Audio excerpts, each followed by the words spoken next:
de nos jours, ou bien depuis ce moment belle lurette, parler anglais, français, espagnol, chinois, c'est une fierté.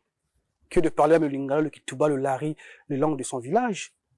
Et ce complexe-là, pour toi, c'est quoi la cause? Normalement, même notre État devrait lutter pour la valorisation de nos langues parce que c'est dans nos langues que se trouve notre tradition. C'est là que nous puisons toutes nos richesses. Si jamais on ne les parle plus, elles vont disparaître. Et lorsqu'un peuple n'a même plus sa langue, vous comprenez que ce peuple-là est voué à sa disparition. Il va bientôt plus exister. Monique Congo, les effets de la modernité sont palpables. On peut les toucher, on peut voir, on peut vérifier. Téléphone, l'eau, l'électricité, les voitures, l'avion et autres.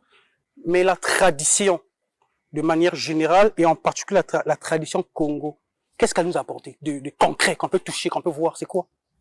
Prenez une jeune dame qui est habituée à vivre dans la modernité, mettez-la à côté de moi et vous verrez la différence. C'est-à-dire?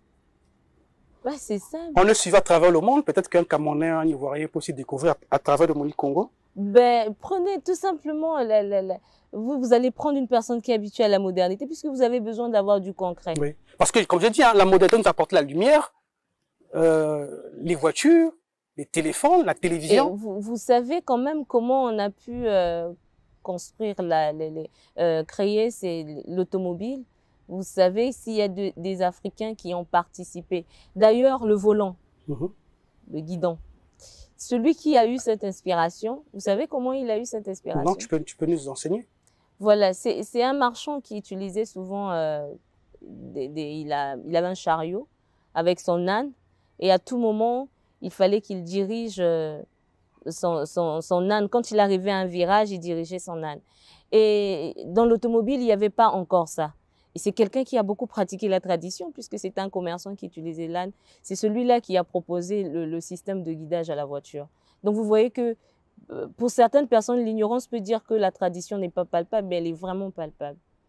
Vous allez voir Banza Congo. Si je dis certaines choses après, oh, la Ngunza là, oh, oh. Donc, si bien que je parle avec des personnes, tellement le peuple dans lequel nous sommes, il est vraiment ignorant. Vous allez comparer un Banza Congo à ce que nous sommes aujourd'hui.